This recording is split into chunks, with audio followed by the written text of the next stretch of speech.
menjelaskan kepada rakyat Indonesia bahwa temuan dan hasil audit investigasi siapapun yang tidak nurutin ini, dia melanggar konstitusi.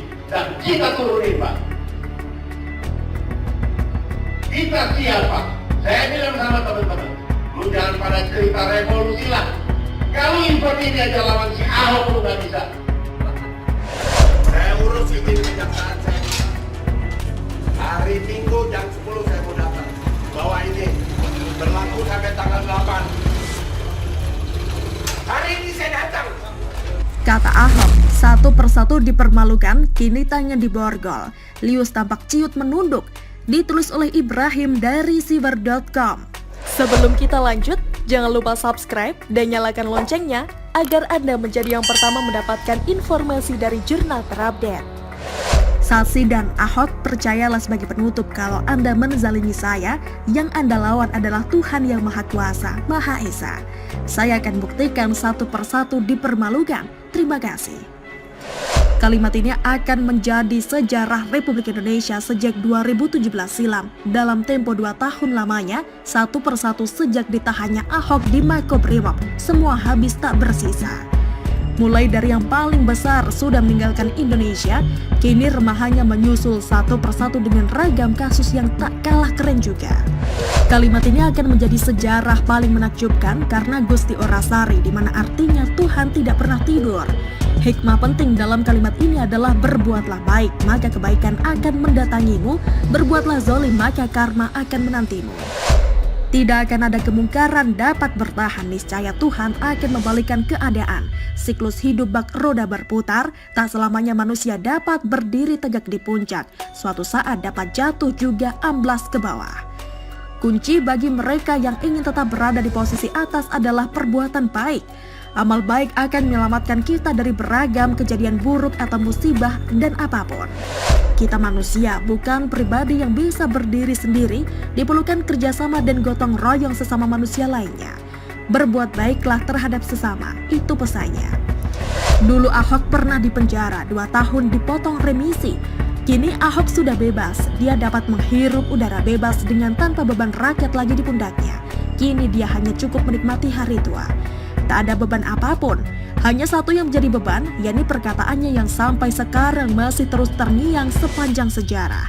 Saya akan buktikan satu persatu dipermalukan. Terima kasih. Lius Sungkarisma. Siapa yang tak kenal Lius? Khususnya bagi mereka warga Jakarta. Lius Sungkarisma orang yang selama ini getol menyerang Ahok dan menyebut gayanya Ahok sangat arogan dan tidak santun.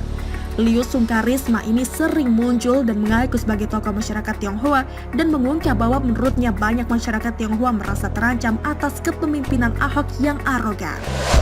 Lius Sungkarisma sering hadir orasi di atas mobil juga untuk membela Buniani. Lius Sungkarisma pun juga tak hanya orasi, dia pun juga ikut mengawal sidang rekannya itu. Kasus selama ini masih hangat diingatan peduli saat dulu penulis pernah melakukan wawancara dengannya.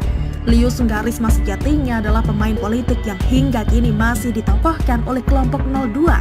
Lius Sungkarisma adalah seorang yang pemarah. Siapa yang tidak ingat videonya viral saat dia ngamuk-ngamuk di lapas karena merasa dapat surat izin, tapi nyatanya ditolak membesuk ADP karena memang hari libur. Dia ngotot merasa benar, marah-marah dan memaki petugas. Lius Sungkarisma juga satu-satunya, bukan muslim tapi dapat memimpin takbir. Kalimat takbir yang diucapkan non-muslim diiringi riakan muslim yang bertakbir membuat penulis menjadi sedih, seolah makna takbir rendah dan dapat mempermainkan sesama kami yang muslim. Padahal takbir adalah seruan yang dikumandangkan oleh umat muslim untuk memuliakan nama Tuhan atau asma Allah. Artinya ialah Allah Maha Besar atau Agung, bukan candaan, bukan juga permainan, tapi karena sering dipakai kelompok paling benar, kini akhirnya seolah seperti hinaan. Sedih memang, tapi inilah negara plus 62. Lius akhirnya mengakhiri sepak terjangnya. Sosoknya yang sok pemarah itu, sosoknya yang sok garang di hadapan Ahok dulu itu, kini dia tertunduk lesu dengan wajah terlampir ciut.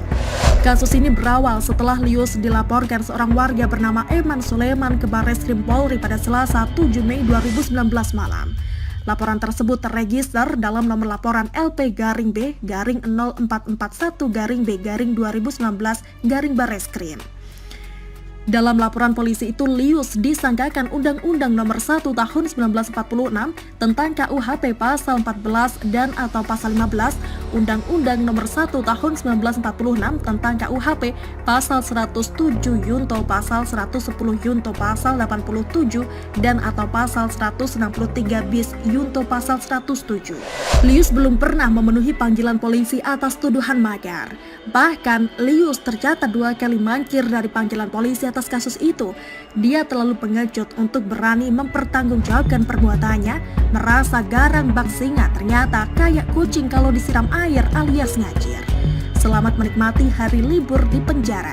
Bagaimana menurut Anda? Silahkan menulis komentar di kolom komentar. Jangan lupa untuk like, subscribe, dan share. Arkana pamit. Wassalamualaikum warahmatullahi wabarakatuh. Sampai jumpa.